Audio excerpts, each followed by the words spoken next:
намерила свое подобие. Достойният син на България, с неизмерима смелост и несломим дух, които го правят безсмъртен за поколенията. Нашият идеал с революционния демократизъм, с качества на ненадминат организатор и стратег национално-освободителната епоха, символ на непокорния и вечно търсещия човешки дух. И днес той ни е нужен, върви заедно с нас, в настоящето и бъдещето. Времето е в нас и ние сме във времето.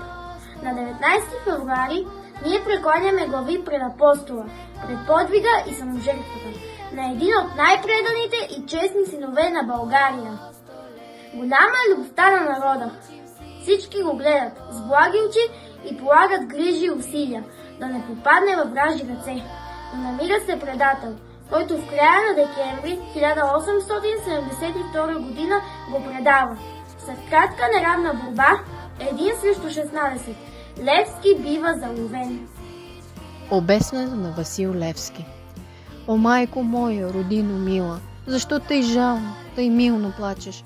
Гарване и ти, птицо проклета, на чий гроб там тъй грозно грачеш? Ох, зная, ти плачеш, майко, затой, че ти си черна рубиня, затой, че твоят свещен глас, майко, е глас без помощ, глас в пустиня. Плачи, там близо край град София стърчи, аз видях черно бесило и твой един син, Българио, виси на него със страшна сила.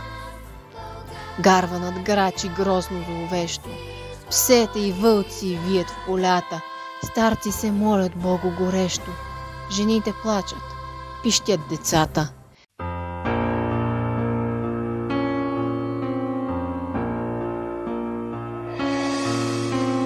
Кажи ми, Горо, кажи на мене, защо Балкана сърдито стене.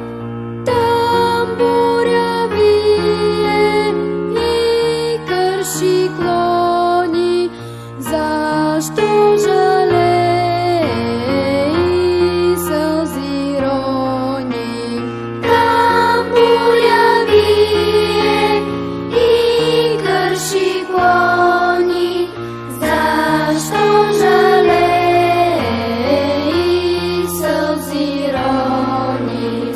Юначе младо, какво да кажа, та моята бока да ти изкажа. Аз кер ми страшен, тук с нощи